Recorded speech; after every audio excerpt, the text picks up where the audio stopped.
அஸ்ஸலாமு அலைக்கும். மாதுளம்பழம் ஜூஸ் ஒன்று போட்டு கொடுத்து ஹஸ்பண்டை வேலைக்கு கிளப்பியாச்சு. இனிமே தாங்க மற்ற வேலையெல்லாம். வீடு பாருங்கள் எந்த நிலமையில் இருக்குன்ட்டு ஒன்றுத்தையாக க்ளீன் பண்ண ஸ்டார்ட் பண்ணணும். மார்னிங் எந்திரிச்சு பிரேக்ஃபாஸ்ட் லஞ்ச் ரெண்டுமே செஞ்சு ஹஸ்பண்டுக்கு கொடுத்து அனுப்பிச்சிடுவேன். எனக்குமே இதுவே இருக்குது. அதனால் இன்றைக்கி ஃபுல்லாக சமைக்கிற வேலை கிடையாது. ஆனால் மற்ற வேலையெல்லாம் நிறைய இருக்குங்க. 5 மணிக்கு எந்திரிச்சு சமைக்கிறதால ஹஸ்பண்ட் போன உடனே 8 மணிக்கெலாம் உட்காந்து பிரேக்ஃபாஸ்ட் முடிச்சுட்டு அப்புறமே தான் மற்ற வேலையே ஸ்டார்ட் பண்ணுவேன். எல்லாத்தையும் ஓரங்கட்டிட்டு க்ளீன் பண்ணி வச்சுட்டு மதியம் லஞ்சும் முடிச்சாச்சு.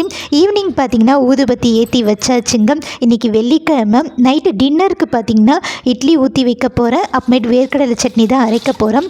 ஒரு 8 மணிக்குள்ளே டின்னரையும் முடிச்சிடுவேங்க. இன்றைக்கி எங்கள் ஊரில் வாரச்சந்தை. கிளம்பி அங்கே போயிட்டு ஒரு மணி நேரம் கிட்ட டைம் ஸ்பெண்ட் பண்ணிவிட்டு அப்படியே வரும்போது காய்கறியும் வாங்கிட்டு வந்தாச்சு. இன்றைக்கி டே இப்படி தான் போச்சு. மறக்காமல் சப்ஸ்கிரைப் பண்ணுங்கள். பாய்.